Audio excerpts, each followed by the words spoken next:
ਸਤਿ ਸ਼੍ਰੀ ਅਕਾਲ ਜੀ। ਤੁਸੀਂ ਵੇਖ ਰਹੇ ਹੋ ਪੰਜਾਬ ਮੇਲ USA ਟੀਵੀ। ਸੰਸਾਰ ਵਿੱਚ ਮੰਡੀ ਦੀ ਤਾਕਤ ਇਸ ਸਮੇਂ ਹਰ ਦੇਸ਼ ਦੇ ਵਿੱਚ ਕੰਮ ਕਰਦੀ ਪਈ ਆ ਤੇ ਵੱਡੇ ਮੁਲਕ ਛੋਟੇ ਮੁਲਕਾਂ ਤੇ ਆਪਣੇ ਵਿੱਤੀ ਸੰਕਟ ਦਾ ਬੋਝ ਲੱਦ ਰਹੇ ਨੇ। ਜੰਗ ਕਿਉਂ ਲੱਗਦੀ ਆ? ਕਹਿੰਦੇ ਨੇ ਕਿ ਕਈ ਦੇਸ਼ਾਂ ਦੀ ਸੈਟੇਲਾਈਟ ਇੰਡਸਟਰੀ ਹੈ ਹਥਿਆਰ ਬਣਾਉਣਾ, ਤੇ ਜੰਗ ਨਹੀਂ ਲੱਗੇਗੀ ਤਾਂ ਉਹ ਹਥਿਆਰ ਵਿਕਣਗੇ ਕਿਵੇਂ? ਕਿਉਂਕਿ ਇਕਨੋਮੀ ਨੂੰ ਸਟਰੋਂਗ ਕਰਨਾ ਹੈ। ਤੁਹਾਡਾ ਸਾਰਿਆਂ ਦਾ ਬਹੁਤ-ਬਹੁਤ ਸਵਾਗਤ ਕਰਦੇ ਹਾਂ ਪੰਜਾਬ ਚਰਚਾ ਦੇ ਵਿੱਚ। ਮੈਂ ਸੰਜੀਵ ਯਸ਼ ਖੰਨਾ ਲੈ ਕੇ ਹਾਜ਼ਰ ਪੰਜਾਬ ਚਰਚਾ। ਸਾਡੇ ਨਾਲ ਸਟੂਡੀਓਜ਼ ਦੇ ਵਿੱਚ ਮੌਜੂਦ ਨੇ educationist and political analyst Pradeep Arora ji. Welcome to the show sir.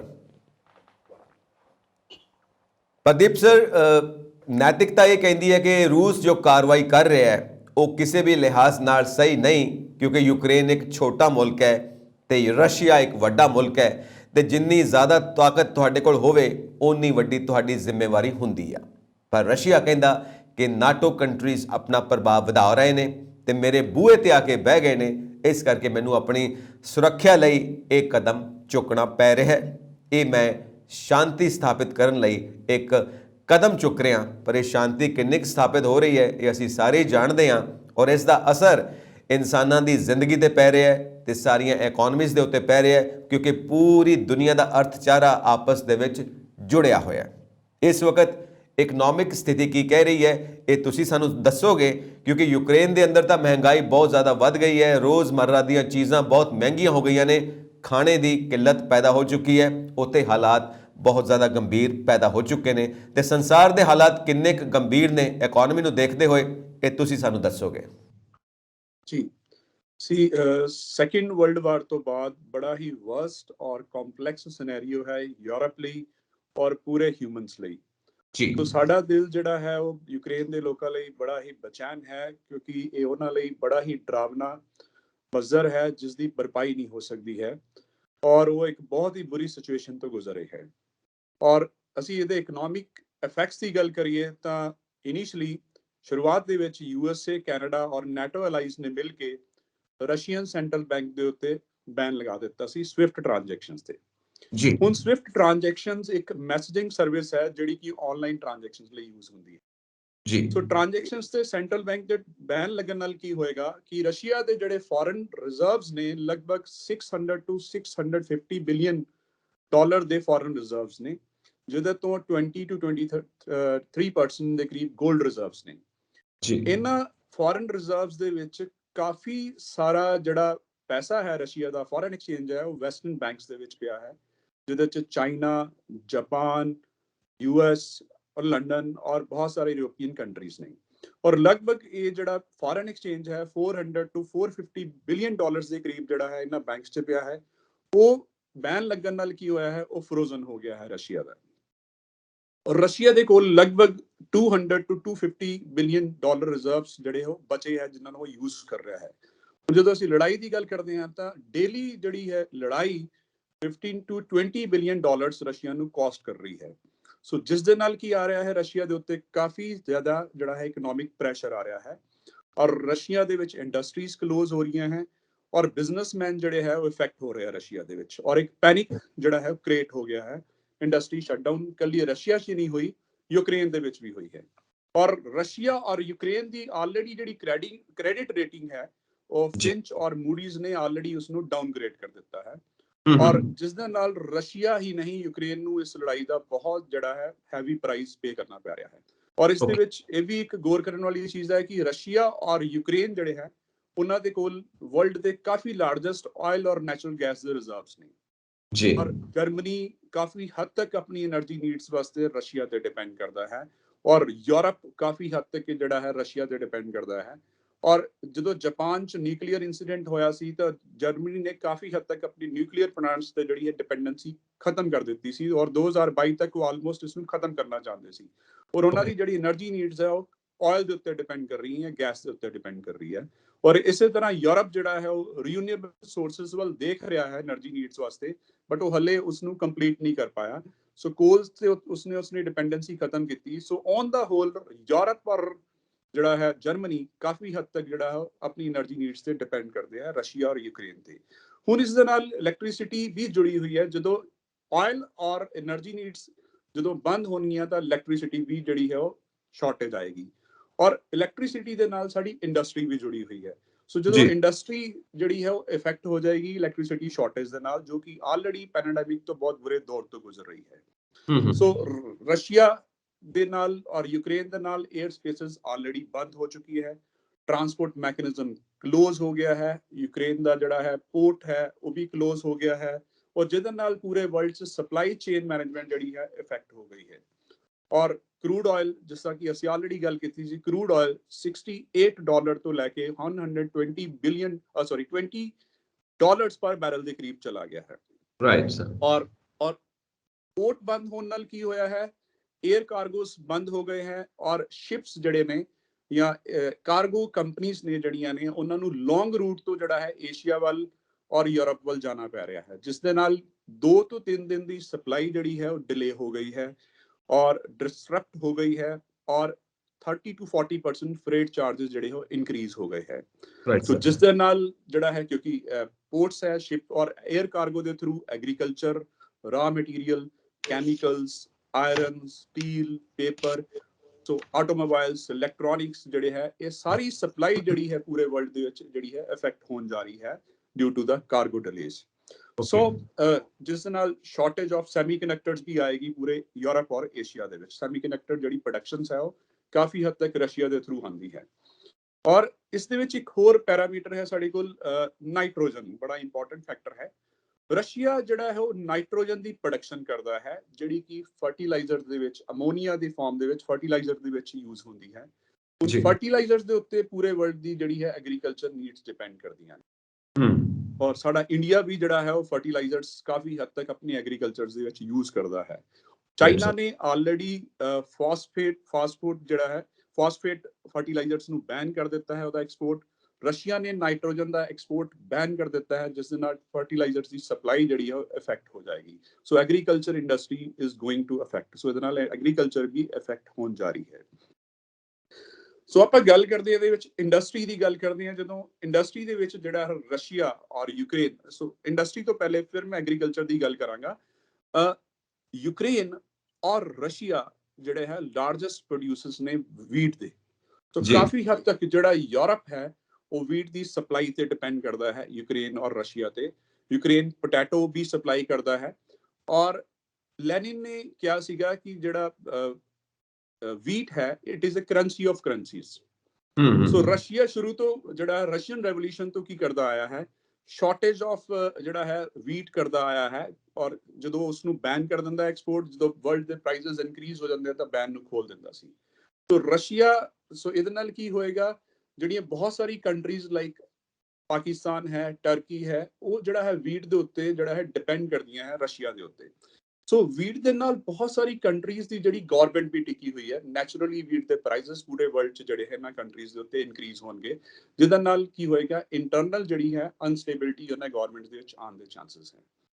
ਸੋ ਜੀ ਹੁਣ ਆਪਾਂ ਇੰਡਸਟਰੀ ਦੀ ਗੱਲ ਕਰਦੇ ਹਾਂ। ਜਿਹੜਾ ਰਸ਼ੀਆ ਹੈ ਉਹ ਲਾਰਜੈਸਟ ਪ੍ਰੋਡਿਊਸਰ ਹੈ ਰੀਅਰ ਅਰਥ ਮੈਟਲਸ ਦਾ, ਜਿਹਦੇ ਵਿੱਚ ਐਲੂਮੀਨੀਅਮ, ਨਿਕਲ, ਟਾਈਟੇਨੀਅਮ ਆ ਜਾਂਦੇ ਹੈ। ਸੋ ਐਲੂਮੀਨੀਅਮ ਜਿਹੜਾ ਹੈ ਉਹ ਕੈਨਸ ਦੇ ਵਿੱਚ ਯੂਜ਼ ਹੁੰਦਾ ਹੈ, ਆਟੋਮੋਬਾਈਲਸ ਇੰਡਸਟਰੀ ਦੇ ਵਿੱਚ ਐਲੂਮੀਨੀਅਮ ਯੂਜ਼ ਹੁੰਦਾ ਹੈ। ਸੋ ਐਲੂਮੀਨੀਅਮ ਦੀ ਸ਼ਾਰਟੇਜ ਆ ਜਾਏਗੀ ਕਿਉਂਕਿ ਰਸ਼ੀਆ ਦੇ ਉੱਤੇ ਬੈਨ ਲੱਗ ਗਿਆ ਹੈ। ਸੋ ਜਿਹਦੇ ਨਾਲ ਕੀ ਹੋਏਗਾ, ਐਲੂਮੀਨੀਅਮ ਪ੍ਰਾਈਸਸ ਇਨਕਰੀਜ਼ ਹੋਣਗੇ, ਜਿਹਦੇ ਨਾਲ ਆਟੋਮੋਬਾਈਲਸ ਜਿਹੜਾ ਹੈ ਉਹ ਕਾਸਟਲੀ ਹੋ ਜਾਏਗਾ, ਔਰ ਐਲੂਮੀਨੀਅਮ ਬੇਸਡ ਪ੍ਰੋਡਕਟਸ ਜਿਹੜੀਆਂ ਕਾਸਟਲੀ ਹੋ ਜਾਣਗੀਆਂ। ਸੋ ਇਸ ਤੋਂ ਇਲਾਵਾ ਨਿਕਲ ਦੀ ਗੱਲ ਕੀਤੀ ਹੈ। ਨਿਕਲ ਜਿਹੜਾ ਹੈ ਉਹ ਬੈਟਰੀਜ਼ ਦੀ ਮੇਕਿੰਗ ਵਾਸਤੇ ਯੂਜ਼ ਹੁੰਦਾ ਹੈ। ਸੋ ਆਟੋਮੋਬਾਈਲ ਇੰਡਸਟਰੀ ਜਿਹੜੀ ਹੈ ਉਹ ਬੈਟਰੀ ਉੱਤੇ ਡਿਪੈਂਡ ਕਰਦੀ ਹੈ। ਸੋ ਬੈਟਰੀਜ਼ ਜਿਹੜੀਆਂ ਕਾਸਟਲੀ ਹੋਣਗੀਆਂ ਤਾਂ ਆਟੋਮੋਬਾਈਲ ਇੰਡਸਟਰੀਜ਼ ਨੂੰ ਨਏ ਅਲਟਰਨੇਟਿਵਸ ਦੇ ਵੱਲ ਦੇਖਣਾ ਪਏਗਾ ਬੈਟਰੀਜ਼ ਦੇ ਵਾਸਤੇ। ਔਰ ਰਸ਼ੀਆ ਔਰ ਯੂਕਰੇਨ ਜਿਹੜੇ ਹੈ ਉਹ ਲਾਰਜੈਸਟ ਪ੍ਰੋਡਿਊਸਰਸ ਨੇ ਇੰਡਸਟਰੀ ਗੈਸਸ ਦੇ ਵਿੱਚ ਵੀ। ਇੰਡਸਟਰੀ ਗੈਸਸ ਜਿਹੜੀਆਂ ਨੇ ਉਹ ਸੈਮੀਕੰਡਕਟਰ ਮੇਕਿੰਗ ਦੇ ਵਿੱਚ ਯੂਜ਼ ਹੁੰਦੀਆਂ ਨੇ। ਸੈਮੀਕੰਡਕਟਰਸ ਜਿਹੜੇ ਨੇ ਉਹ ਡਾਇਰੈਕਟਲੀ ਯੂਜ਼ ਹੁੰਦੇ ਨੇ ਮੋਬਾਈਲ ਫੋਨਸ ਦੇ ਵਿੱਚ, ਲੈਪਟਾਪਸ ਦੇ ਵਿੱਚ, ਕੰਪਿਊਟਰਸ ਦੇ ਵਿੱਚ, ਐਲਈਡੀਜ਼ ਦੇ ਵਿੱਚ। ਸੋ ਸੈਮੀਕੰਡਕਟਰਸ ਦੀ ਸ਼ਾਰਟੇਜ ਆਏਗੀ ਤਾਂ ਨੈਚੁਰਲੀ ਜਿਹੜੇ ਸਾਡੇ ਐਵਲ ਇਲੈਕਟ੍ਰੋਨਿਕਸ ਪ੍ਰੋਡਕਟ ਜਿਹੜੇ ਆ ਕਾਸਟਲੀ ਹੋ ਜਾਣਗੇ। ਰਸ਼ੀਆ ਇਸ ਤੋਂ ਇਲਾਵਾ ਇੱਕ ਮੈਟਲ ਹੋਰ ਪ੍ਰੋਡਿਊਸ ਕਰਦਾ ਹੈ, ਪੈਲੇਡੀਅਮ। ਜੀ ਸੋ ਜੀ ਇਹ ਇਲੈਕਟ੍ਰੋਡਸ ਮੇਕਿੰਗ ਮੈਨੂਫੈਕਚਰਿੰਗ ਦੇ ਵਿੱਚ ਯੂਜ਼ ਹੁੰਦੀ ਹੈ, ਜਿਹਦੇ ਨਾਲ ਬੈਟਰੀਜ਼ ਫਿਰ ਅਗੇਨ ਕਾਸਟਲੀ ਹੋਣ ਦੇ ਚਾਂਸਸ ਹੈ। ਯੂਕਰੇਨ ਜਿਹੜਾ ਹੈ ਉਹ ਇੱਕ ਪ੍ਰੋਡਿਊਸਰ ਹੈ ਟਾਈਟੇਨੀਅਮ ਦਾ। ਸੋ ਟਾਈਟੇਨੀਅਮ ਜਿਹੜਾ ਹੈ ਉਹ 에ਅਰਕ੍ਰਾਫਟ ਮੈਨੂਫੈਕਚਰਿੰਗ ਵਾਸਤੇ ਯੂਜ਼ ਹੁੰਦਾ ਹੈ, ਜਿਊਲਰੀਜ਼ ਮੈਨੂਫੈਕਚਰਿੰਗ ਵਾਸਤੇ ਯੂਜ਼ ਹੁੰਦਾ ਹੈ, ਔਰ ਕਾਫੀ ਹੱਦ ਤੱਕ ਰੈਕੇਟਸ ਵੀ ਬਣਦੇ ਨੇ। ਸੋ ਇਹ ਸਾਰੀਆਂ ਪ੍ਰੋਡਕਟਸ ਜਿਹੜੀਆਂ ਨੇ ਕਾਸਟਲੀ ਹੋ ਜਾਣਗੀਆਂ due to this war. So on the whole industry ਦੇ ਉੱਤੇ ਕਾਫੀ ਹੱਦ ਤੱਕ ਪ੍ਰੈਸ਼ਰ ਆਏਗਾ। Inflation on the whole increase ਹੋਣ ਦੇ ਚਾਂਸਸ ਨੇ। ਇਹਦੇ ਨਾਲ ਅਸੀਂ ਇੰਡੀਅਨ ਪਰਸਪੈਕਟਿਵ ਦੇ ਵਿੱਚ ਗੱਲ ਕਰਾਂਗੇ ਤਾਂ ਇੰਡੀਆ ਦੇ ਵਿੱਚ ਫਰਟੀਲਾਈਜ਼ਰ ਦੇ ਸ਼ਾਰਟੇਜ ਹੋਣ ਦੇ ਚਾਂਸਸ ਹੈ। ਇੰਡੀਆ ਦੇ ਵਿੱਚ ਪੇਪਰਸ ਕਾਸਟਲੀ ਹੋ ਜਾਣਗੇ, ਕੋਲ ਕਾਸਟਲੀ ਹੋ ਜਾਏਗਾ, ਔਰ ਮੋਰ ਓਵਰ ਜਿਹੜਾ ਹੈ ਇੰਡੀਆ ਆਪਣੀ એનર્ਜੀ ਨੀਡਸ ਦੇ ਵਿੱਚ ਜਿਹੜਾ ਹੈ ਅਰਬੀਅਨ ਕੰਟਰੀਜ਼ ਤੇ ਡਿਪੈਂਡ ਕਰਦਾ ਹੈ। ਸੋ ਨੈਚੁਰਲੀ ਜਦੋਂ ਯੂਰਪ ਦੇ ਵਿੱਚ ਸ਼ਾਰਟੇਜ ਆਏਗੀ ਤਾਂ ਉਹ ਜਿਹੜਾ ਹੈ ਅਰਬੀਅਨ ਕੰਟਰੀਜ਼ ਤੋਂ ਕਰੂਡ ਆਇਲ ਔਰ એનર્ਜੀ ਨੀਡਸ ਦੇ ਵੱਲ ਦੇਖਣਾ ਸ਼ੁਰੂ ਕਰਨਗੇ। ਸੋ ਜਿਹਦੇ ਨਾਲ ਜਿਹੜਾ ਹੈ ਸਾਡਾ ਇੰਡੀਆ ਦਾ ਵੀ ਜਿਹੜਾ ਹੈ ਕਰੂਡ ਆਇਲ ਔਰ એનર્ਜੀ ਨੀਡਸ ਜਿਹੜੀਆਂ ਨੇ ਅਫੈਕਟ ਹੋਣ ਦੇ ਚਾਂਸਸ ਹੈ। ਸੋ ਔਨ ਦਾ ਹੋਲ ਇਹਦੇ ਪੂਰੇ ਵਰਲਡ ਦੇ ਉੱਤੇ ਕਾਫੀ ਜਿਹੜੇ ਹੈ ਇੰਪੈਕਟ ਆਉਣ ਦੇ ਚਾਂਸਸ ਹੈ ਸਰ। ਜਦੋਂ ਤੋਂ ਇਹ ਓਪਨ ਮਾਰਕੀਟ ਇਕਨੋਮੀ ਸ਼ੁਰੂ ਹੋਈ ਹੈ ਪੂਰੀ ਦੁਨੀਆ ਦੇ ਵਿੱਚ, ਇਹ ਪੂਰੀ ਦੀ ਪੂਰੀ ਦੁਨੀਆ ਸੈਂਸੈਕਸ ਬਣ ਚੁੱਕੀ ਆ ਕਿ ਕਦੋਂ ਉੱਪਰ ਜਾਏਗੀ ਮਾਰਕੀਟ, ਕਦੋਂ ਥੱਲੇ ਆਏਗੀ ਮਾਰਕੀਟ। ਔਰ 2004 ਤੋਂ ਹੀ ਯੂਕਰੇਨ ਦੀ ਜੋ ਇਕਨੋਮੀ ਹੈ ਕਾਫੀ ਜ਼ਿਆਦਾ ਸ਼ੈਟਰਡ ਆ। ਅਸੀਂ ਦੇਖਦੇ ਹਾਂ ਕਿ ਇਹ ਫੋਰਨ ਤੋਂ ਜਿਹੜੇ ਕਰਜ਼ੇ ਲੈਣੇ ਨੇ ਉਹਦੇ ਉੱਤੇ ਕਾਫੀ ਜ਼ਿਆਦਾ ਡਿਪੈਂਡ ਕਰਦਾ ਹੈ। ਇਸ ਕਰਕੇ ਇਸ ਵਕਤ ਉਹਨਾਂ ਦੇ ਹੱਥਾਂ ਦੀ ਕਠਪੁਤਲੀ ਬਣਿਆ ਹੋਇਆ। ਇਹ ਨਾਰਮਲ ਕੰਡੀਸ਼ਨਸ ਨਹੀਂ ਹੈਗੀਆਂ ਡਿਮਾਂਡ ਐਂਡ ਸਪਲਾਈ ਦੀਆਂ ਕਿ ਜਿਹਦੇ 'ਚ ਤੁਸੀਂ ਡਿਮਾਂਡ ਨੂੰ ਇਨਕਰੀਜ਼ ਕਰ ਸਕਦੇ ਹੋ ਕਿਸੇ ਵੀ ਤਰ੍ਹਾਂ ਦਾ ਇੱਕ ਮੁਹਿੰਮ ਸ਼ੁਰੂ ਕਰਕੇ, ਇੱਕ ਓਪੀਨੀਅਨ ਸ਼ੁਰੂ ਕਰਕੇ, ਇੱਕ ਪ੍ਰੋਪੇਗੈਂਡਾ ਸ਼ੁਰੂ ਕਰਕੇ, ਜਿਹਦੇ ਨਾਲ ਤੁਸੀਂ ਸਪਲਾਈ ਨੂੰ ਕੰਟਰੋਲ ਕਰਕੇ ਉਹਦੀ ਪ੍ਰਾਈਸ ਹਾਈਕ ਨੂੰ ਕੰਟਰੋਲ ਕਰ ਸਕਦੇ ਹੋ ਜਾਂ ਉਹਨੂੰ ਡਾਊਨ ਲੈ ਕੇ ਜਾ ਸਕਦੇ ਹੋ। ਇੱਕ ਸਪੈਸ਼ਲ ਕੰਡੀਸ਼ਨ ਹੈ ਕਿਉਂਕਿ ਵਾਰ ਦੀ ਕੰਡੀਸ਼ਨ ਹੈ। ਤੁਹਾਨੂੰ ਯਾਦ ਹੋਏਗਾ ਕਿ ਜਦੋਂ ਅਮਰੀਕਾ ਦੇ ਉੱਤੇ ਹਮਲਾ ਹੋਇਆ ਸੀ, ਦੋਵੇਂ ਜੋ ਟਾਵਰਸ ਟੁੱਟੇ ਸੀ ਉਸ ਦੇ, ਜਿਸ ਤੋਂ ਸਾਰਾ ਬਿਜ਼ਨਸ ਕੰਟਰੋਲ ਹੁੰਦਾ, ਸਾਰੀ ਸ਼ੇਅਰ ਮਾਰਕੀਟ ਕੰਟਰੋਲ ਹੁੰਦੀ ਹੈ, ਤੇ ਉਦੋਂ ਵੀ ਐਕਸਪਰਟਸ ਕਹਿੰਦੇ ਸੀ ਕਿ ਸੋਨੇ ਦੀ ਕੀਮਤ ਦੇ ਵਿੱਚ ਉਛਾਲ ਆਏਗਾ ਤੇ ਕਰੰਸੀ ਟੁੱਟੇਗੀ। ਅੱਜ ਵੀ ਉਹੀ ਹਾਲਾਤ ਨੇ। ਅਸੀਂ ਦੇਖਦੇ ਹਾਂ ਕਿ ਕਰੰਸੀ ਸ਼ੈਟਰਡ ਆ ਔਰ ਰਸ਼ੀਆ ਦੀ ਸ਼ੇਅਰ ਮਾਰਕੀਟ ਜਿਹੜੀ ਹੈ 40% ਡਾਊਨ ਜਾ ਚੁੱਕੀ ਹੈ, 골ਡ ਪ੍ਰਾਈਸ ਅਪ ਆ ਚੁੱਕੇ ਨੇ। ਸੋ ਇਹ ਟੋਟਲ ਜਿਹੜੀ ਕੰਡੀਸ਼ਨ ਆ ਅਸੀਂ ਦੇਖਦੇ ਹਾਂ ਕਿ ਕਾਫੀ ਜ਼ਿਆਦਾ ਕਨਫਿਊਜ਼ਿੰਗ ਆ, ਕਿਓਸ ਪੈਦਾ ਹੋ ਚੁੱਕਾ ਇਸ ਦੇ ਵਿੱਚ। ਸੋ ਇਸ ਸਾਰੀ ਚੀਜ਼ ਨੂੰ ਦੇਖਦੇ ਹੋਏ ਆਇਲ ਦੇ ਉੱਤੇ ਤੁਸੀਂ ਜਾਣਦੇ ਹੋ ਇਹਦੇ ਉੱਤੇ ਇਫੈਕਟ ਪੈ ਰਿਹਾ ਹੈ। ਐਗਰੀਕਲਚਰ ਸੈਕਟਰ ਤੇ ਵੀ ਇਫੈਕਟ ਪਏਗਾ, ਇੰਡਸਟਰੀਅਲ ਸੈਕਟਰ ਤੇ ਵੀ ਇਫੈਕਟ ਪਏਗਾ, ਜਿਹਦੇ ਨਾਲ ਜੋ ਸਰਵਿਸਿਜ਼ ਨੇ ਉਹਨਾਂ ਤੇ ਵੀ ਇਫੈਕਟ ਪਏਗਾ। ਹੋ ਸਕਦਾ ਹੈ ਰੋਜ਼ਗਾਰ ਦੇ ਉੱਤੇ ਵੀ ਇਫੈਕਟ ਪਵੇ। ਇਹ ਤੇ ਟੋਟਲ ਇਕਨੋਮੀ ਸ਼ੈਟਰਡ ਹੋਣ ਦੀਆਂ ਗੱਲਾਂ ਚੱਲ ਰਹੀਆਂ ਨੇ। ਪਰ ਪ੍ਰਦੀਪ ਜੀ, ਇਹ ਉਹ ਬਬਲ ਵਾਲੀ ਕੰਡੀਸ਼ਨ ਨਹੀਂ ਹੈ ਕਿ ਬਬਲ ਫਟੇਗਾ ਤੇ ਸਾਰਾ ਕੁਝ ਤਬਾਹ ਹੋ ਸਕਦਾ। ਪੂਰੀ ਇਕਨੋਮੀ ਜਿਵੇਂ ਸੈਕੰਡ ਵਰਲਡ ਵਾਰ ਤੋਂ ਬਾਅਦ ਕਲੈਪਸ ਹੋਈ ਸੀ ਉਸ ਤਰ੍ਹਾਂ ਹੋ ਸਕਦੀ ਹੈ। ਉਸ ਤਰ੍ਹਾਂ ਦੀ ਕੰਡੀਸ਼ਨ ਤੇ ਨਹੀਂ ਹੈ ਕਿਉਂਕਿ ਹਜੇ ਨਿਊਕਲੀਅਰ ਵੈਪਨਸ ਇਸਤੇਮਾਲ ਨਹੀਂ ਹੋਏ, ਨਿਊਕਲੀਅਰ ਯੁੱਧ ਦੀ ਹਜੇ ਕੋਈ ਵੀ ਇਸ ਤਰ੍ਹਾਂ ਦੀ ਤੁਸੀਂ ਸਮਝਦੇ ਹੋ ਖਤਰੇ ਵਾਲੀ ਗੱਲ ਮਹਿਸੂਸ ਨਹੀਂ ਹੋ ਰਹੀ, ਫਿਰ ਵੀ ਕਾਫੀ ਕੰਟਰੋਲਡ ਆ। ਸੋ ਅਸੀਂ ਹੁਣ ਅੱਗੇ ਵਧੀਏ ਕਿਉਂਕਿ ਗੱਲ ਤਾਂ ਹੁਣ ਮਿਲਟਰੀ ਦੀ ਹੋ ਰਹੀ ਹੈ। ਇਕਨੋਮਿਕ ਵਾਰ ਦੀ ਤਾਂ ਆਪਾਂ ਗੱਲ ਕਰ ਲਈ, ਹੁਣ ਜੋ ਮਿਲਟਰੀ ਵਾਰ ਹੈ, ਜੋ ਮਿਲਟਰੀ ਜ਼ੋਨ ਹੈ, ਉਹਦੇ ਉੱਤੇ ਆਪਾਂ ਆਉਂਦੇ ਹਾਂ ਕਿ ਸਕਾਈ ਦੇ ਵਿੱਚ ਵੀ, ਸੀ ਦੇ ਵਿੱਚ ਵੀ ਤੇ ਲੈਂਡ ਦੇ ਵਿੱਚ ਵੀ ਹਮੇਸ਼ਾ ਬੰਬਾਰਡਮੈਂਟ ਚੱਲ ਰਹੀ ਹੈ। 24 ਫੈਬਰਵਰੀ ਤੋਂ ਅਸੀਂ ਇਹ ਚੀਜ਼ ਦੇਖਦੇ ਹਾਂ। ਸੋ ਫਿਊਚਰ ਕੀ ਲੱਗਦਾ ਤੁਹਾਨੂੰ ਇਸ ਵਾਰ ਦਾ, ਕਿਉਂਕਿ ਅਲਟੀਮੇਟਲੀ ਤੇ ਟੇਬਲ ਤੇ ਆਉਣਾ ਹੀ ਪਏਗਾ। ਸੋ ਨਾਟੋ ਕੀ ਕਰੇਗਾ ਤੇ ਇੱਧਰ ਜਿਹੜੀ ਯੂਰੋਪੀਅਨ ਯੂਨੀਅਨ ਹੈ ਉਹ ਕੀ ਕਰੇਗੀ, ਤੇ ਰਸ਼ੀਆ ਆਪਣੇ ਅਲਾਈਐਂਸਿਸ ਦੇ ਨਾਲ ਕੀ ਕਰੇਗਾ, ਤੇ ਯੂਕਰੇਨ ਜੋ ਇਸ ਵਕਤ ਨਿਸ਼ਾਨਾ ਬਣਿਆ ਹੋਇਆ ਉਹਦਾ ਕੀ ਹਸ਼ਰ ਹੋਣਾ ਹੈ? ਸਰ ਇਹਦੇ ਚ ਕਾਫੀ ਹੱਦ ਤੱਕ ਮਲਟੀਪਲ ਸਿਨੈਰੀਓਜ਼ ਨੇ ਇਸ ਦੇ ਵਿੱਚ। ਸੋ ਆਪਾਂ ਸਿਨੈਰੀਓ ਵਾਈਜ਼ ਅਗਰ ਗੱਲ ਕਰਦੇ ਹਾਂ ਤਾਂ ਸਿਨੈਰੀਓ 1 ਨੂੰ ਅਸੀਂ ਕੰਸੀਡਰ ਕਰਕੇ ਚੱਲਦੇ ਹਾਂ ਤਾਂ ਨੈਟੋ ਜਿਹੜਾ ਹੈ ਉਹ ਡਾਇਰੈਕਟਲੀ ਸਪੋਰਟ ਨਹੀਂ ਕਰਦਾ ਯੂਕਰੇਨ ਨੂੰ। ਉਹ ਵੈਪਨਸ ਦਿੰਦਾ ਹੈ, ਇਨਡਾਇਰੈਕਟਲੀ ਲੌਜਿਸਟਿਕ ਸਪਲਾਈ ਦਿੰਦਾ ਹੈ, ਜੋ ਕਿ ਆਲਰੇਡੀ ਨੈਟੋ ਸ਼ੁਰੂ ਕਰ ਚੁੱਕਿਆ ਹੈ। ਸੋ ਕੀ ਹੋਏਗਾ ਇਹਦੇ ਨਾਲ? ਕੀ ਹੋਏਗਾ? ਲੜਾਈ ਲੰਬੀ ਚਲਦੀ ਜਾ ਰਹੀ ਹੈ, ਸੋ ਸਟ੍ਰੈਚ ਹੁੰਦੀ ਜਾ ਰਹੀ ਹੈ। ਜੋ ਰਸ਼ੀਆ ਨੇ ਇਨੀਸ਼ੀਅਲੀ ਸੋਚਿਆ ਸੀ ਕਿ ਉਹ ਜਲਦੀ ਕਬਜ਼ਾ ਕਰ ਲਏਗਾ, ਪਰ ਉਹ ਕਰ ਨਹੀਂ ਪਾ ਰਿਹਾ ਹੈ। ਔਰ ਰਸ਼ੀਆ ਨੂੰ ਕੀ ਹੋਏਗਾ? ਯੂਕਰੇਨ ਦੀ ਮਿਲਟਰੀ ਤੋਂ ਵੀ ਰੈਜ਼ਿਸਟੈਂਸ ਮਿਲ ਰਹੀ ਹੈ ਔਰ ਸਿਵਿਲੀਅਨ ਤੋਂ ਵੀ ਰੈਜ਼ਿਸਟੈਂਸ ਮਿਲ ਰਹੀ ਹੈ। ਔਰ ਇਸ ਦੇ ਨਾਲ ਕੀ ਹੋਏਗਾ? ਅਲਟੀਮੇਟਲੀ ਚਾਂਸਸ ਹੈ ਕਿ ਇੱਕ ਸਟੇਲਮੇਟ ਕੰਡੀਸ਼ਨਸ ਆ ਜਾਏ ਔਰ ਵਾਰ ਸਟ੍ਰੈਚਿੰਗ ਹੋਣ ਨਾਲ ਕੀ ਹੋਏਗਾ? ਔਰ ਰਸ਼ੀਆ ਪ੍ਰੈਜ਼ੀਡੈਂਟ ਪੁਟਿਨ ਜਿਹੜਾ ਹੈ ਉਹ ਇੰਟਰਨਲ ਹੋ ਸਕਦਾ, ਜਿਹੜਾ ਰਸ਼ੀਆ ਦੇ ਵਿੱਚ ਇੰਟਰਨਲ ਇੱਕ ਕਹਿ ਲਓ ਕਿ ਲੋਕ ਜਿਹੜੇ ਉਹ ਪਰੇਸ਼ਾਨ ਹੋ ਕੇ ਰਸ਼ੀਆ ਦੇ ਵਿੱਚ ਵੀ ਵਿਦਰੋਹ ਕਰ ਸਕਦੇ ਹੈ। ਔਰ ਹੋ ਸਕਦਾ ਹੈ ਕਿਉਂਕਿ ਵਰਲਡ ਨੇ ਕਾਫੀ ਸੈਂਕਸ਼ਨਸ ਰਸ਼ੀਆ ਤੇ ਲਗਾ ਦਿੱਤੀਆਂ ਹੈ ਔਰ ਇਕਨੋਮਿਕ ਕਲੈਪਸ ਹੋਣ ਦੇ ਚਾਂਸਸ ਹੈ। ਰਸ਼ੀਆ ਦੇ ਡਿਪਲੋਮੈਟਿਕ ਆਈਸੋਲੇਸ਼ਨਸ ਹੋ ਚੁੱਕੀ ਹੈ।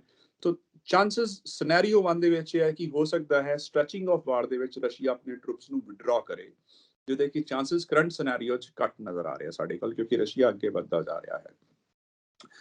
ਔਰ ਸੈਕਿੰਡ ਸਿਨੈਰੀਓ ਇੱਕ ਕੁਐਗਮਾਇਰ, ਜਿਹਨੂੰ ਆਪਾਂ ਦਲਦਲ ਕਹਿੰਦੇ ਹਾਂ। ਸੋ ਰਸ਼ੀਆ ਲਗਭਗ ਇੱਕ ਦਲਦਲ ਦੇ ਵਿੱਚ ਫਸਦਾ ਜਾ ਰਿਹਾ ਹੈ। ਔਰ ਸਪੋਜ਼ ਕਰਦੇ ਹਾਂ ਕਿ ਕਾਫੀ ਲੰਬੀ ਲੜਾਈ ਤੋਂ ਬਾਅਦ ਰਸ਼ੀਆ ਜਿਹੜਾ ਹੈ ਉਹ ਯੂਕਰੇਨ ਦੇ ਉੱਤੇ ਜਿਹੜਾ ਹੈ ਕਬਜ਼ਾ ਕਰ ਲੈਂਦਾ ਹੈ, ਔਰ ਯੂਕਰੇਨ ਦੇ ਉੱਤੇ ਆਪਣੀ ਇੱਕ ਪਪਟ ਗਵਰਨਮੈਂਟ ਜਿਹੜੀ ਹੈ ਬਣਾ ਦਿੰਦਾ ਹੈ। ਔਰ ਜਿਸ ਦੇ ਬਾਵਜੂਦ ਵੀ ਜਿਹੜੇ ਰਸ਼ੀਅਨ ਯੂਕਰੇਨੀਅਨ ਲੋਕ ਜਿਹੜਾ ਹੈ ਔਰ ਆਰਮੀ ਉਸ ਨੂੰ ਐਕਸੈਪਟ ਨਹੀਂ ਕਰਦੀ ਹੈ, ਔਰ ਉਸ ਦੇ ਨਾਲ ਕੀ ਹੋਏਗਾ, ਰਸ਼ੀਅਨ ਯੂਕਰੇਨ ਦੇ ਲੋਕ ਜਿਹੜੇ ਹੈ ਉਹ ਰਿਵੋਲਟ ਕਰਦੇ ਹੈ, ਔਰ ਆਰਮੀ ਜਿਹੜੀ ਹੈ ਯੂਕਰੇਨ ਦੀ ਇਨਸਰਜੈਂਸੀਜ਼ ਕ੍ਰੀਏਟ ਕਰ ਦਿੰਦੀ ਹੈ, ਜਿਹਦੇ ਨਾਲ ਕੀ ਹੋਏਗਾ, ਇੱਕ ਕਾਫੀ ਹੱਦ ਤੱਕ ਹਿਊਮਨ ਔਰ ਇਕਨੋਮਿਕ ਲਾਸ ਹੋਏਗਾ ਯੂਕਰੇਨ ਦੇ ਲੋਕਾਂ ਦਾ। ਔਰ ਇਹ ਇੱਕ ਤਰ੍ਹਾਂ ਦੀ ਰਸ਼ੀਆ ਦੀ ਇੱਕ ਗਲਤੀ ਹੋ ਜਾਏਗੀ, ਜਿਸ ਤਰ੍ਹਾਂ ਕਿ ਰਸ਼ੀਅਨ ਲੀਡਰ ਲਿਓਨਿਡ ਬ੍ਰੈਜ਼ਨੇਵ ਨੇ ਅਫਗਾਨਿਸਤਾਨ ਦੇ ਉੱਤੇ ਅਟੈਕ ਕਰਕੇ ਕੀਤਾ ਸੀਗਾ, ਜਿਸ ਨੂੰ ਕਿ ਬ੍ਰੈਜ਼ਨੇਵ ਮੂਵਮੈਂਟ ਕਿਹਾ ਜਾਂਦਾ ਹੈ। ਸੋ ਔਰ ਅਲਟੀਮੇਟਲੀ ਰਸ਼ੀਆ ਨੂੰ ਕਾਫੀ ਲਾਸਿਸ ਤੋਂ ਬਾਅਦ ਮਿਖਾਇਲ ਗੋਰਬਾਚੋਵ ਰਸ਼ੀਅਨ ਲੀਡਰ ਨੂੰ ਜਿਹੜਾ ਹੈ 1989 ਦੇ ਵਿੱਚ ਵਿਡਰਾ ਕਰਨਾ ਪੈ ਗਿਆ ਸੀ ਅਫਗਾਨਿਸਤਾਨ ਤੋਂ। ਸੋ ਚਾਂਸਸ ਇਹ ਵੀ ਹੋ ਸਕਦੇ ਹੈ ਕਿ ਇਸ ਪਪੇਟ ਗਵਰਨਮੈਂਟ ਫਾਰਮੇਸ਼ਨ ਦੇ ਬਾਅਦ ਕਾਫੀ ਲਾਸਿਸ ਤੋਂ ਬਾਅਦ ਰਸ਼ੀਆ ਨੂੰ ਜਿਹੜਾ ਹੈ ਵਿਡਰਾ ਕਰਨਾ ਪੈ ਜਾਏ ਯੂਕਰੇਨ ਤੋਂ, ਔਰ ਜਿਸ ਦੇ ਨਾਲ ਰਸ਼ੀਅਨ ਪ੍ਰੈਜ਼ੀਡੈਂਟ ਦੀ ਜਿਹੜੀ ਹੈ ਪ੍ਰੈਸਟੀਜ ਸਫਰ ਹੋਏਗੀ, ਔਰ ਜਿਹੜਾ ਹੈ ਗਲੋਬਲ ਸਟੈਂਡਿੰਗ ਜਿਹੜੀ ਰਸ਼ੀਆ ਦੀ ਅਫੈਕਟ ਹੋਏਗੀ, ਜੋ ਕਿ ਆਲਰੇਡੀ ਹੋ ਰਹੀ ਹੈ। ਸਿਨੈਰੀਓ 3 ਜਦੋਂ ਆਪਾਂ ਲੈ ਕੇ ਚੱਲਦੇ ਹਾਂ, ਇੱਕ ਆਇਰਨ ਕਰਟਨ ਬਣ ਜਾਂਦਾ ਹੈ, ਜਿਹੜਾ ਯੂਕਰੇਨ ਦਾ ਟੋਟਲ ਅਸੀਂ ਕੰਸੀਡਰ ਕਰਦੇ ਹਾਂ ਕਲੈਪਸ ਹੋ ਜਾਂਦਾ ਹੈ, ਔਰ ਰਸ਼ੀਆ ਜਿਹੜਾ ਹੈ ਕਬਜ਼ਾ ਕਰਦਾ ਜਾ ਰਿਹਾ ਹੈ, ਕੀਵ ਤੱਕ ਪਹੁੰਚ ਰਿਹਾ ਹੈ, ਔਰ ਰਸ਼ੀਆ ਜਿਹੜਾ ਯੂਕਰੇਨ ਦੇ ਉੱਤੇ ਟੋਟਲੀ ਕੰਟਰੋਲ ਕਰ ਲੈਂਦਾ ਹੈ ਥਰੂ ਆਪਣੀ ਆਰਮੀ, ਔਰ ਹੈਵੀ ਆਰਮੀ ਦੇ ਥਰੂ ਕੰਟਰੋਲ ਕਰ ਲੈਂਦਾ ਹੈ। ਹੁਣ ਇਸ ਦੇ ਨਾਲ ਕੀ ਹੋਏਗਾ, ਰਸ਼ੀਆ ਜਿਹੜਾ ਹੈ ਉਹ ਬਾਲਟਿਕ ਸਟੇਟਸ ਜਿਹੜੀਆਂ ਨੇ, ਪੋਲੈਂਡ ਹੈ, ਸਲੋਵਾਕੀਆ ਹੈ, ਹੰਗਰੀ ਹੈ, ਰੋਮਾਨੀਆ ਦੇ ਬਾਰਡਰਸ ਦੇ ਉੱਤੇ ਡਾਇਰੈਕਟਲੀ ਪਹੁੰਚ ਜਾਏਗਾ। ਸੋ ਇਹ ਸਾਰੇ ਬਾਲਟਿਕ ਸਟੇਟਸ ਨੈਟੋ ਕੰਟਰੀ ਦਾ ਪਾਰਟ ਹੈ, ਜਿਸ ਦੇ ਨਾਲ ਕੀ ਹੋਏਗਾ, ਨੈਟੋ ਔਰ ਰਸ਼ੀਆ ਹਮੇਸ਼ਾ ਲਈ ਇੱਕ ਲੰਬੀ ਜਿਹੜੀ ਹੈ ਉਹ ਵਾਰ ਟੂ ਵਾਰ ਸਿਚੁਏਸ਼ਨ ਦੇ ਉੱਤੇ ਆ ਜਾਣਗੇ, ਔਰ ਇੱਕ ਦੂਸਰੇ ਦੇ ਨਾਲ ਜਿਹੜੀ ਹੈ ਵਾਰ ਫਰੰਟ ਦੇ ਉੱਤੇ ਰਹਿਣ ਦੇ ਚਾਂਸਸ ਹੈ, ਔਰ ਇੱਕ ਪੀਸਫੁਲ ਰੈਜ਼ੋਲੂਸ਼ਨ ਨਹੀਂ ਹੋ ਪਾਏਗਾ ਇਸ ਦਾ। ਔਰ ਸਿਨੈਰੀਓ 4 ਜਿਹੜਾ ਹੈ, ਜਿਹੜਾ ਕਿ ਚਾਂਸਸ ਹੈ, ਜਿਹੜਾ ਇਹ ਰਸ਼ੀਆ ਹੈ ਉਹ ਪੀਸਸ ਕਰ ਦਿੰਦਾ ਯੂਕਰੇਨ ਦੇ, ਸਪਲਿਟਿੰਗ ਹੋ ਜਾਂਦੀ ਹੈ। ਔਰ ਰਸ਼ੀਆ ਨੇ ਸ਼ੁਰੂ ਦੇ ਵਿੱਚ ਜਿਹੜੀਆਂ ਹੈ ਰਸ਼ੀਆ ਦੀ ਰਸ਼ੀਆ ਨੇ ਯੂਕਰੇਨ ਦੀਆਂ 2 ਸਟੇਟਸ ਡੋਨਸਟਕ ਔਰ ਲੁਹਾਂਸਕ ਨੂੰ ਜਿਹੜਾ ਹੈ ਆਲਰੇਡੀ ਇੰਡੀਪੈਂਡੈਂਟ ਜਿਹੜਾ ਹੈ ਸੈਪਰੇਟ ਸਟੇਟਸ ਦਾ ਦਰਜਾ ਦੇ ਦਿੱਤਾ ਹੈ, ਮਤਲਬ ਸਪਲਿਟਿੰਗ ਦੇ ਫਾਰਮੂਲੇ ਦੇ ਵਿੱਚ। ਸੋ ਦੇयर ਆਰ ਚਾਂਸਸ ਕਿ ਉਹ ਇਸ ਤਰ੍ਹਾਂ ਦਾ ਕੁਝ ਕਰਦੇ, ਔਰ ਰਸ਼ੀਆ ਆਲਰੇਡੀ ਬੇਲਾਰੂਸ ਜਿਹੜਾ ਹੈ ਯੂਕਰੇਨ ਦੇ ਸਰਾਊਂਡਿੰਗ ਦੇ ਵਿੱਚ ਆਪਣੀ ਪ੍ਰੋ ਇੰਡੀਪੈਂਡੈਂਟ ਜਿਹੜੀ ਹੈ ਪ੍ਰੋ ਇੰਡੀਪੈਂਡੈਂਟ ਕੰਟਰੀ ਚਲਾ ਰਿਹਾ ਹੈ, ਔਰ ਕ੍ਰੀਮੀਆ ਦੇ ਉੱਤੇ ਵੀ ਇਨਡਾਇਰੈਕਟ ਵੇ ਨਾਲ ਕੰਟਰੋਲ ਕਰ ਰਿਹਾ ਹੈ। ਤਾਂ देयर आर ਚਾਂਸਸ ਕਿ ਰਸ਼ੀਆ ਜਿਹੜਾ ਹੈ ਯੂਕਰੇਨ ਨੂੰ ਸਪਲਿਟ ਕਰਕੇ ਇੱਕ ਜਿਹੜਾ ਹੈ ਲੌਂਗ ਟਰਮ ਪਹਿਲੇ ਈਸਟਰਨ ਬਾਰਡਰ ਦੇ ਉੱਤੇ ਵੱਧਦਾ ਜਾਏਗਾ, ਔਰ ਹੌਲੀ ਹੌਲੀ ਕੀਵ ਦੇ ਉੱਤੇ ਵੈਸਟਰਨ ਸਟੇਟਸ ਦੇ ਉੱਤੇ ਕਬਜ਼ਾ ਕਰ ਦੇਗਾ, ਔਰ ਜੋ ਕਿ ਰਸ਼ੀਆ ਕਰ ਰਿਹਾ ਹੈ, ਜੋ ਨਜ਼ਰ ਆ ਰਿਹਾ ਸਾਨੂੰ। ਈਸਟਰਨ ਫਰੰਟ ਦੇ ਉੱਤੇ ਅਟੈਕ ਕੀਤਾ, ਫਿਰ ਬੇਲਾਰੂਸ ਦੇ ਥਰੂ ਅਟੈਕ ਕੀਤਾ, ਹੁਣ ਗ੍ਰੈਜੂਅਲੀ ਵੈਸਟ ਦੇ ਵਿੱਚ ਵੱਧਦਾ ਜਾ ਰਿਹਾ ਹੈ ਕੀਵ ਦੀ ਤਰਫ। ਔਰ ਸਿਨੈਰੀਓ 5 ਜਿਹੜਾ ਅਸੀਂ ਗੱਲ ਕਰਦੇ ਹਾਂ, ਸਿਨੈਰੀਓ 5 ਦੇ ਵਿੱਚ ਜਿਹੜਾ ਹੈ ਨੈਟੋ ਜਿਹੜਾ ਹੈ ਉਹ ਸਪੋਜ਼ ਕਰਦੇ ਹਾਂ ਕਿ ਰਸ਼ੀਆ ਜਿਹੜਾ ਹੈ ਮਿਸਟੇਕਨਲੀ ਔਰ ਇੰਟੈਂਸ਼ਨਲੀ ਜਿਹੜਾ ਹੈ ਕਿਸੇ ਨੈਟੋ ਕੰਟਰੀ ਦੇ ਉੱਤੇ ਮਿਸਫਾਇਰ ਕਰ ਦਿੰਦਾ ਹੈ ਮਿਜ਼ਾਈਲ ਦੇ ਨਾਲ। ਸੋ ਜਿਹਦੇ ਨਾਲ ਕੀ ਹੋਏਗਾ ਕਿ ਨੈਟੋ ਕੰਟਰੀਜ਼, ਔਰ ਕਿਉਂਕਿ ਇੱਕ ਵੀ ਕੰਟਰੀ ਦੇ ਉੱਤੇ ਅਟੈਕ ਕੀਤਾ ਤਾਂ ਨੈਟੋ ਕੰਟਰੀਜ਼ ਔਰ ਯੂ ਜਿਹੜਾ ਹੈ ਮਿਲ ਕੇ ਰਸ਼ੀਆ ਦੇ ਉੱਤੇ ਸਟੇਟ ਆਫ ਵਾਰ ਦੇ ਵਿੱਚ ਆ ਜਾਣਗੇ, ਚਾਂਸਸ ਹੈ। तो क्योंकि मिसाइल अटैक ਦੇ ਨਾਲ ਚਾਂਸਸ ਬਣ ਸਕਦੇ ਆ, ਸੋ ਕਿ ਮਿਸਫਾਇਰ ਵੀ ਹੋ ਸਕਦਾ ਹੈ, ਇੰਟੈਂਸ਼ਨਲੀ ਵੀ ਹੋ ਸਕਦਾ ਹੈ। ਸੋ ਉਹਦੇ ਨਾਲ ਐਸਕੇਲੇਸ਼ਨ ਦੇ ਚਾਂਸਸ ਵੱਧ ਜਾਣਗੇ ਨੈਟੋਸ ਦੇ ਔਰ ਰਸ਼ੀਆ ਦੇ ਵਿੱਚ, ਔਰ ਜਿਸ ਦੇ ਨਾਲ ਬੈਲਟਿਕ ਸਟੇਟਸ ਜਿਹੜੀਆਂ ਹੈ ਇਹ ਸਾਰੀਆਂ, ਜਿਸ ਤਰ੍ਹਾਂ ਮੈਂ ਤੁਹਾਨੂੰ ਪੋਲੈਂਡ ਹੰਗਰੀ ਜਿਹੜਾ ਹੈ ਇੱਕ ਸਟੇਟ ਆਫ ਵਾਰ ਦੇ ਵਿੱਚ ਆਉਣ ਦੇ ਚਾਂਸਸ ਹੈ। ਔਰ ਪਰ ਆਪਾਂ ਜਦੋਂ ਲਾਸਟ ਦੇ ਵਿੱਚ ਗੱਲ ਕਰਦੇ ਹਾਂ ਤਾਂ ਵਾਰ ਦਾ ਕੋਈ ਪੋਸੀਬਲ ਆਊਟਕਮ ਜਿਹੜਾ ਹੈ ਨਹੀਂ ਹੁੰਦਾ ਹੈ, ਵਾਰ ਦੀ ਕੋਈ ਸਕ੍ਰਿਪਟ ਨਹੀਂ ਹੁੰਦੀ ਹੈ। ਜਦੋਂ ਵਾਰ ਸ਼ੁਰੂ ਹੋ ਜਾਂਦੀ ਹੈ ਕੋਈ ਸਕ੍ਰਿਪਟ ਰਾਈਟਿੰਗ ਨਹੀਂ ਹੁੰਦੀ ਹੈ, ਤਾਂ ਨਾ ਹੀ ਕੋਈ ਪੋਸੀਬਲ ਆਊਟਕਮ ਸੋਲੂਸ਼ਨ ਹੁੰਦਾ ਹੈ। ਔਰ ਐਟ ਦਾ ਐਂਡ ਜਿਵੇਂ ਤੁਸੀਂ ਕਿਹਾ ਹੈ, ਇਹਨਾਂ ਕੰਟਰੀਜ਼ ਨੂੰ ਟੇਬਲ ਟਾਕਸ ਤੇ ਹੀ ਆਉਣਾ ਪੈਂਦਾ ਹੈ, ਔਰ ਜਿਹੜਾ ਕਿ ਅਮਰੀਕਾ ਵੀ ਪ੍ਰੈਸ਼ਰ ਕਰ ਰਿਹਾ ਰਸ਼ੀਆ ਨੂੰ ਕਿ ਉਹ ਆਪਣੀ ਟਰੂਪਸ ਵਿਡਰੋਲ ਕਰ ਲੇ ਤਾਂ ਸੈਂਕਸ਼ਨਸ ਜਿਹੜੇ ਆ ਉਹ ਇਕਨੋਮਿਕ ਸੈਂਕਸ਼ਨਸ ਰਸ਼ੀਆ ਦੇ ਉੱਤੇ ਜਿਹੜੇ ਆ ਉਹਨਾਂ ਨੂੰ ਰਿਮੂਵ ਕੀਤਾ ਜਾ ਸਕਦਾ ਹੈ। ਔਰ ਟੇਬਲ ਟਾਕ ਆਲਰੇਡੀ ਰਾਤ ਨੂੰ ਵੀ ਯੂਕਰੇਨ ਔਰ ਰਸ਼ੀਆ ਦੀ ਹੋਈ ਸੀ ਔਰ ਜਿਹਦੇ ਵਿੱਚ ਇਹ ਡਿਸੀਜਨ ਹੋਇਆ ਕਿ ਰਸ਼ੀਆ ਔਰ ਯੂਕਰੇਨ ਦੇ ਵਿੱਚ ਟੇਬਲ ਟਾਕ ਜਿਹੜੀ ਉਹ ਕੰਟੀਨਿਊਸ ਰਹੇਗੀ। ਸੋ ਹੋਪਫੁਲੀ ਅਸੀਂ ਦੁਆ ਕਰਦੇ ਹਾਂ ਕਿ ਇਹ ਟੇਬਲ ਟਾਕਸ ਹੋ ਜਾਏ ਜਿਹਦੇ ਨਾਲ ਜਿਹੜਾ ਹਿਊਮਨ ਦਾ ਲਾਸਸ ਹੋ ਰਿਹਾ ਹੈ, ਇਕਨੋਮਿਕ ਲਾਸਸ ਹੋ ਰਿਹਾ ਹੈ, ਜਿਹੜਾ ਇਸ ਨੂੰ ਖਤਮ ਕੀਤਾ ਜਾ ਸਕੇ। ਸੋ ਕਈ ਵਾਰ ਮੈਂ ਇਹ ਦੁਨੀਆ ਦਾ ਜੋ ਇਹ ਜੀਓ ਪੋਲਿਟਿਕਸ ਦੇਖਦਾ ਆਪਣੇ ਅਰੋੜਾ ਸਾਹਿਬ, ਤਾਂ ਮੈਂ ਕਈ ਵਾਰ ਸੋਚਦਾ ਕਿ ਮੈਨੂੰ ਲੀਓ ਟੋਲਸਟਾਈ ਦੀ ਉਹ ਕਹਾਣੀ ਯਾਦ ਆਉਂਦੀ ਆ, how much land does a man need. ਇੱਕ ਇਨਸਾਨ ਨੂੰ ਕਿੰਨੀ ਕੁ ਧਰਤੀ ਚਾਹੀਦੀ ਆ ਪੂਰੀ ਜ਼ਿੰਦਗੀ ਦੇ ਵਿੱਚ। ਛੋਟੀ ਜਿਹੀ ਧਰਤੀ ਦੇ ਵਿੱਚ ਉਹਨੇ ਸਮਾ ਜਾਣਾ ਜਦੋਂ ਉਹਨੇ ਇਸ ਦੁਨੀਆ ਤੋਂ ਜਾਣਾ, ਪਰ ਜਦੋਂ ਤੱਕ ਦੁਨੀਆ ਤੇ ਰਹਿੰਦਾ ਤਾਂ ਦੇਖੋ ਕਿੰਨੀਆਂ ਸਮੱਸਿਆਵਾਂ ਪੈਦਾ ਹੋ ਜਾਂਦੀਆਂ ਨੇ ਇਸ ਇਨਸਾਨ ਕਾਰਨ। ਜਾਂਦੇ ਜਾਂਦੇ ਇੱਕ ਸਟੋਰੀ ਬੜਾ ਹੀ ਰੀਸੈਂਟ ਇੱਕ ਵੀਡੀਓ ਕਲਿੱਪ ਜਾਰੀ ਹੋਇਆ ਹੈ। ਯੂਕਰੇਨੀਅਨ ਇੱਕ ਲੇਡੀ ਰਸ਼ੀਅਨ ਸੋਲਜਰ ਨੂੰ ਸਨਫਲਾਵਰ ਸੀਡਸ ਦੇ ਰਹੀ ਹੈ ਔਰ ਸਨਫਲਾਵਰ ਜਿਹੜਾ ਹੈ Ukraine is the largest producer ਔਰ ਨੈਸ਼ਨਲ ਫਲਾਵਰ ਵੀ ਹੈ। ਉਸਨੂੰ ਸੀਡ ਦੇ ਕੇ ਕਹਿ ਰਹੀ ਹੈ ਕਿ ਇਹ ਸੀਡਸ ਆਪਣੀ ਪਾਕਟ 'ਚ ਡਾਲ ਲੈ, ਜਦੋਂ ਸਭ ਮਰ ਜਾਣਗੇ ਰਸ਼ੀਅਨ ਸੋਲਜਰਸ ਵੀ ਯੂਕਰੇਨ ਦੀ ਧਰਤੀ ਤੇ, ਤਾਂ ਉਹਨਾਂ ਦੀ ਗ੍ਰੇਵਸ ਤੋਂ ਸਨਫਲਾਵਰਸ ਜਿਹੜੇ ਉਹ ਪੈਦਾ ਹੋਣਗੇ, ਬਲੂਮ ਕਰਨਗੇ ਦੁਬਾਰਾ। ਸੋ ਇੱਕ ਬੜਾ ਹੀ ਉਹ ਇਮੋਸ਼ਨਲ ਦ੍ਰਿਸ਼ ਹੈ, ਵੀਡੀਓ ਕਲਿੱਪ ਜਾਰੀ ਕੀਤਾ ਹੈ ਪਿੱਛੇ ਤੁਸੀਂ ਦੇਖੋਗੇ। So over the whole on the whole ਜਿਹੜਾ ਹੈ ਇਹ ਕਾਫੀ ਜਿਹੜਾ ਹੈ ਯੂਕਰੇਨੀਅਨ ਲੋਕ ਜਿਹੜੇ ਨੇ ਬੜੇ ਮੁਸ਼ਕਿਲ ਦੌਰ ਤੋਂ ਗੁਜ਼ਰ ਰਹੇ ਹੈ। ਇਹ ਕਲਿੱਪ ਜਿਹੜਾ ਹੈ ਇਸ ਚੀਜ਼ ਨੂੰ ਜ਼ਾਹਿਰ ਕਰਦਾ ਹੈ। ਬਿਲਕੁਲ ਇਮੋਸ਼ਨਲ ਆਪਣੀ ਜਗ੍ਹਾ ਭਾਵਨਾਵਾਂ ਜਿਹੜੀਆਂ ਨੇ ਉਹ ਦੁਨੀਆ ਦੇ ਸਾਹਮਣੇ ਆ ਰਹੀਆਂ ਨੇ। ਜਿਸ ਤਰ੍ਹਾਂ ਮੈਂ ਤੁਹਾਨੂੰ ਲੀਓ ਟੋਲਸਟਾਈ ਦੀ ਕਹਾਣੀ ਦੀ ਗੱਲ ਕੀਤੀ ਹੈ, ਜਾਰਜ ਬਰਨਰਡ ਸ਼ੋ ਨੇ ਬੜੀ ਖੂਬਸੂਰਤ ਗੱਲ ਕਹੀ ਜੋ ਹਮੇਸ਼ਾ ਹੀ ਢੁਕਵੀਂ ਹੁੰਦੀ ਹੈ, war is nothing but murder in uniform. ਹੋਰ ਕੁਝ ਨਹੀਂ ਹੁੰਦੀ ਜੰਗ, ਤੁਸੀਂ ਵਰਦੀ ਪਾ ਕੇ ਇੱਕ ਇਨਸਾਨ ਦੂਜੇ ਇਨਸਾਨ ਨੂੰ ਕਤਲ ਹੁੰਦੇ ਹੋਏ ਦੇਖਦੇ ਹੋ, ਕਤਲ ਕਰਦੇ ਹੋਏ ਦੇਖਦੇ ਹੋ। ਸੋ ਅਰੋੜਾ ਸਾਹਿਬ ਬਹੁਤ ਬਹੁਤ ਸ਼ੁਕਰੀਆ ਕਿ ਤੁਸੀਂ ਪੰਜਾਬ ਚਰਚਾ ਦੇ ਵਿੱਚ ਆਪਣੇ ਪੋਲੀਟੀਕਲ ਐਨਾਲਿਸਿਸ ਸਾਡੇ ਦਰਸ਼ਕਾਂ ਦੇ ਨਾਲ ਸਾਂਝੇ ਕੀਤੇ। Thank you so much sir. Thank you ਜੀ। ਔਰ ਅਸੀਂ ਆਪਣੇ ਦਰਸ਼ਕਾਂ ਨੂੰ ਜਾਂਦੇ ਜਾਂਦੇ ਇਹੀ ਸੰਦੇਸ਼ ਦੇਣਾ ਚਾਹਾਂਗੇ ਕਿ ਜੇਕਰ ਦੇਖਿਆ ਜਾਵੇ ਕਿ ਦੁਨੀਆ ਦੇ ਚਿਹਰੇ ਦੇ ਉੱਤੇ, ਧਰਤੀ ਦੇ ਚਿਹਰੇ ਦੇ ਉੱਤੇ ਸਾਰੀਆਂ ਮੁਸੀਬਤਾਂ ਕਿਸ ਦੇ ਕਾਰਨ ਨੇ? ਇਨਸਾਨ ਦੇ ਕਾਰਨ। ਔਰ ਇਨਸਾਨ ਨੂੰ ਕੁਦਰਤ ਦੀ ਸਭ ਤੋਂ ਸਿਆਣੀ ਰਚਨਾ ਮੰਨਿਆ ਜਾਂਦਾ ਤੇ ਇਹ ਸਿਆਣਪ ਹੈ, ਇਹ ਅਸੀਂ ਆਪ ਹੀ ਵਿਚਾਰ ਕਰ ਸਕਦੇ ਹਾਂ। ਬਹੁਤ ਬਹੁਤ ਸ਼ੁਕਰੀਆ ਕਿ ਤੁਸੀਂ ਪੰਜਾਬ ਚਰਚਾ ਦਾ ਹਿੱਸਾ ਬਣਦੇ ਹੋ। ਹੋਰ ਅਪਡੇਟਸ ਦੇ ਲਈ ਵੇਖਦੇ ਰਹੋ ਪੰਜਾਬ ਮੇਲ USA TV। ਸਤਿ ਸ਼੍ਰੀ ਅਕਾਲ ਜੀ।